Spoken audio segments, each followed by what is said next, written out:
My fellow parliamentarians, I would like to focus my remarks on the importance of increased diligence and cooperation in the fight against corruption. As you know, bribery and corruption poses a serious threat to good governance, respect for the rule of law, and economic prosperity. As the OSCE Minister of Council recognized in Dublin in 2012, weak governance can also be a factor that aids the spread of terrorism and transnational crime. As parliamentarians, we have an important role to play in combating transnational corruption and bribery. In particular, we can work together to ensure that our national legal systems have appropriate tools to ensure that private sector actors cannot, without impunity, attempt to gain advantage through bribery or corruption abroad. This spring, Canada passed legislation to strengthen our anti-bribery laws in response to recommendations from the OECD, or the Organization for Economic Cooperation and Development. I chaired the parliamentary committee where this legislation was considered, and I would like to share some of the law's highlights with you today.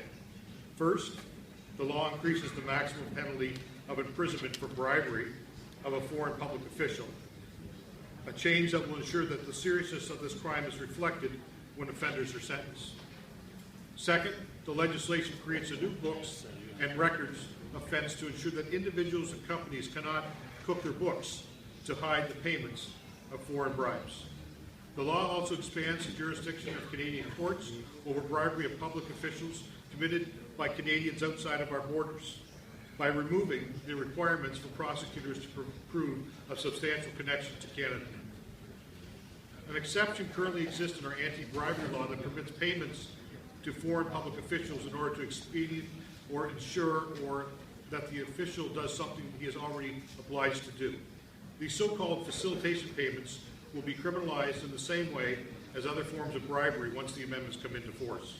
Finally, the legislation will create a more consistent approach to the investigation and prosecution of foreign bribery offences by centralizing the responsibility for such crimes in our National Police Force, the RCMP. Together, these legislative changes can signal Canada's zero-tolerance approach to corruption. They also send a clear message that Canada means business when we say that prosperity, security, and the rule of law go hand in hand. I look forward to hearing about the work of other OSCE parliaments to combat corruption and other transnational threats while promoting the rule of law. Thank you very much for your attention.